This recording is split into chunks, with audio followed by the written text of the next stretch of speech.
Bonjour, je suis le capitaine Catherine Prévost, travailleuse sociale pour les Forces armées canadiennes. Je suis actuellement basée à Valcartier, tout près de Québec. Au quotidien, mon travail consiste principalement à offrir des services professionnels cliniques dans un milieu militaire afin de soutenir le moral, l'efficacité et la santé mentale des membres des Forces armées canadiennes.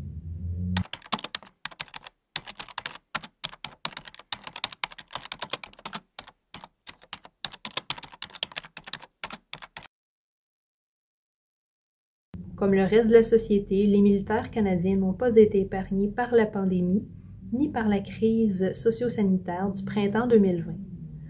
Rapidement, différentes équipes ont été mobilisées afin d'aller prêter main forte au personnel de la santé et des services sociaux des provinces du Québec et de l'Ontario.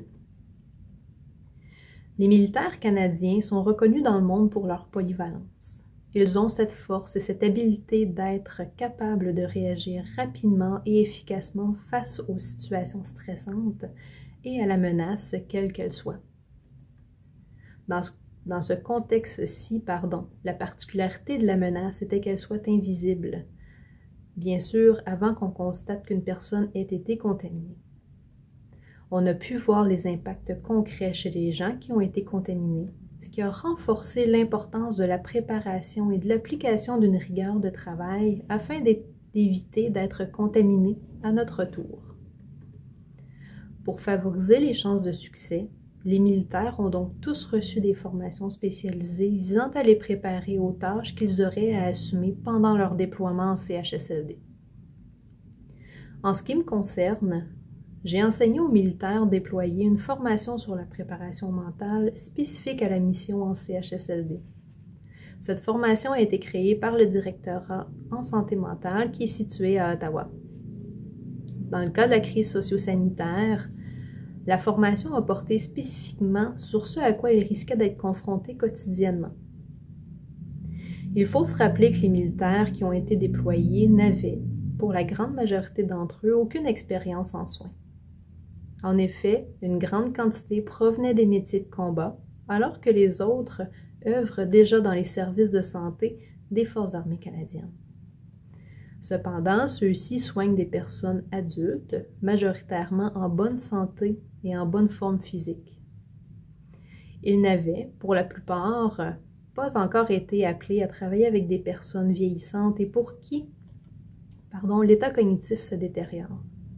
J'ai donc bonifié la formation avec des exemples concrets de mon ancienne pratique professionnelle, puisqu'en effet, avant de m'enrôler dans les Forces armées canadiennes, j'ai travaillé un certain nombre d'années pour le réseau de la santé et des services sociaux de la province de Québec.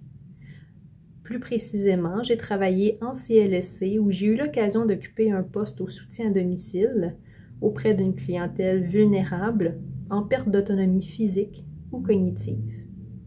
J'ai pu travailler également dans un centre hospitalier de la Ville de Québec comme travailleuse sociale réseau, en plus d'occuper des fonctions pendant une certaine période de temps dans un CHSLD. Un gage de succès pour une bonne préparation mentale est de savoir identifier les défis auxquels nous serons confrontés. Plus notre préparation est complète et plus notre capacité à faire face aux défis et à la menace sera un succès. Les militaires ont donc identifié et discuté ensemble des défis auxquels ils allaient être confrontés au quotidien. La deuxième étape de la formation visait à leur enseigner des méthodes de gestion de stress dans le but de leur permettre de pouvoir travailler sous pression dans des conditions difficiles, le but étant de les aider à maintenir leur performance tout en évitant une détérioration de leur santé mentale.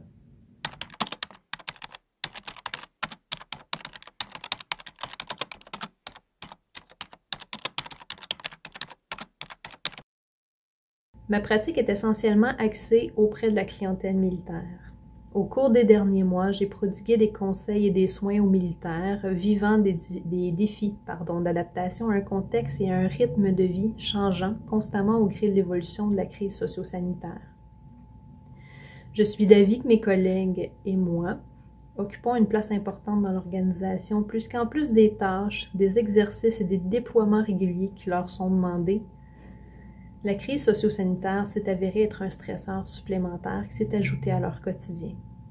Nous avons tous un sens élevé du devoir et la volonté d'aider et de protéger notre prochain. L'abnégation dont font preuve les militaires canadiens mérite d'être considérée et reconnue puisqu'ils sont constamment appelés à travailler en dehors de leur zone de confort. Ce contexte de travail les rend à risque de développer des blessures mentales et des difficultés psychosociales et il importe que nous soyons là, comme travailleurs sociaux, comme travailleuses sociales, travaillant au sein d'une équipe interdisciplinaire afin de les soutenir à notre tour, puisque derrière l'uniforme se trouve un être humain qui se sacrifie pour le bien de tous, souvent au détriment de sa santé mentale, de son bien-être et du bien-être de son système familial et social.